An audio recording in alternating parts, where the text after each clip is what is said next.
Jahazi TV. Naibu Waziri wa Nchi, Ofisi ya Rais, Waziri Mkuu, Tawala za Mikoa na Serikali za Mitaa, TAMISEMI, anayeshughulikia masuala ya afya, Dr. Jafar Rajab Seif, amewataka wasimamizi wa vituo vya afya na hospitali nchini kuzingatia marufuku ya serikali dhidi ya kushikilia miili ya marehemu, akieleza kuwa kitendo hicho ni kinyume cha utaratibu na maelekezo ya serikali. Dr. Jafar amesema hatua hiyo inalenga kulinda haki na utu wa binadamu, huku akisisitiza umuhimu wa wananchi kujiunga na bima za afya, kubainisha kuwa serikali ipo katika mchakato wa kuhakikisha makundi yote yanapatiwa bima ya afya ili kupunguza changamoto za kifedha wanazokumbana nazo wanapohitaji huduma za afya. Tuchakate data kwa haraka ndani ya siku 100 kabla hazijafikia zile siku 100. Tuanze kutoa hizi bima za afya kwa makundi ambayo yameainishwa. Pia tushirikiane na viongozi wote wa halmashauri kata, halmashauri zote 184, viongozi wa kata, viongozi wa chama, pamoja na wale viongozi wa TASAF, na wenyewe watu wainishie familia ambazo bado zina uhitaji wa hii bima ya afya kwa pamoja. Kwa hiyo bima ya afya hii itatusaidia sana. Changamoto ambazo tunaendelea kupambana nazo, zile ambazo Mheshimiwa Rais amezi-identify ndani ya siku 100. Changamoto zile za ndugu zetu kuzuia miili, tayari hilo tumekwisha lifanyia kazi na tumeshaitolea tamko, hakuta kuzuia tena miili ya ndugu zetu wanaoenda kuomboleza. DMO yuko hapa analifanyia kazi, RMO yupo, na sisi kama wizara tumeshapiga simu huku chini kutoa maelekezo, hakuna kuzuia mwili wa mtu, kwa sababu tayari Dr. Samia ameelekeza na sisi tunatekeleza kwa kumsaidia na tuko tayari kwa kumsaidia. Kwa hiyo bima ya afya na kuzuia miili itaenda sambamba. Kwa hiyo kwa sababu bima zikitoka zitakuja zitusaidie. Kutakuwa hakuna tena changamoto ya kuzuia miili ya ndugu zetu ambao inatakiwa wakaomboleze na kustiri miili hiyo. Kwa hiyo ndugu zangu, Umoja wa Vijana Uvinya, kipekee mimi niwaahidi ushirikiano wa dhati. Ushirikiano wa dhati, na kwa maana ya kwamba mimi nitakuwa mwepesi sana kuja kuongea na vijana wenzangu, kwa sababu mimi mwenyewe ni kijana, na wakati nimepata mwaliko huu nilimtumia ujumbe mahususi waziri wetu wa vijana, waziri wa nchi, wizara ya vijana, ndugu yangu na Nauka. Ni ndugu yangu na tunaongea vitu vingi sana.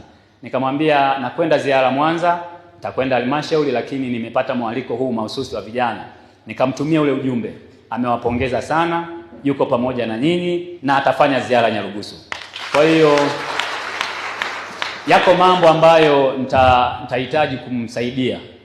Unajua mimi mwenyewe ni kijana, kwa hiyo nikiongea naye namwambia haya ni ya vijana na mimi mwenyewe nikiwemo. Kwa hiyo mwenyekiti wangu hapa na jopo lako la uongozi nitahitaji kuwakutanisha na waziri wetu wa vijana, ili kama kuna mambo ya kuweza kudiscuss pamoja aweze kuwasoma malengo yenu, mipango yenu, na pia muweze kujitanua.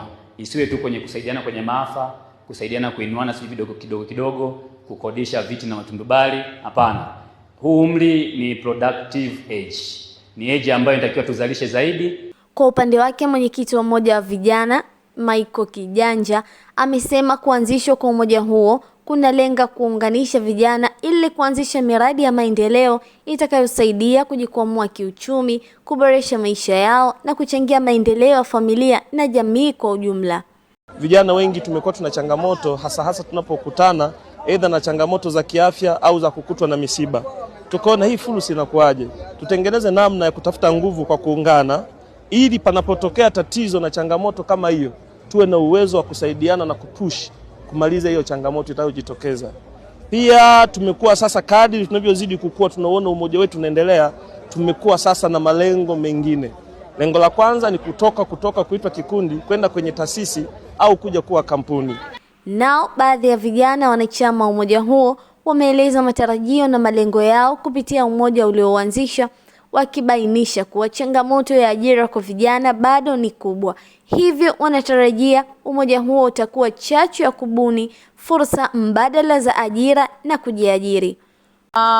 Hali fulani leo tupita hapo mwezi ulioisha, ni vijana wengi sana ambao waliojihusisha hata kwenye maandamano, lakini kwetu sisi kwa wakazi wa Nyarugusu mawazo yetu yalikuwa nawaza kutafuta pesa na namna gani tujenge taifa letu. Hatukuwaza mawazo sijui ya kuandamana kufanya nini, isipokuwa tulikuwa tuna mawazo ya kufanya ya kutengeneza nchi yetu.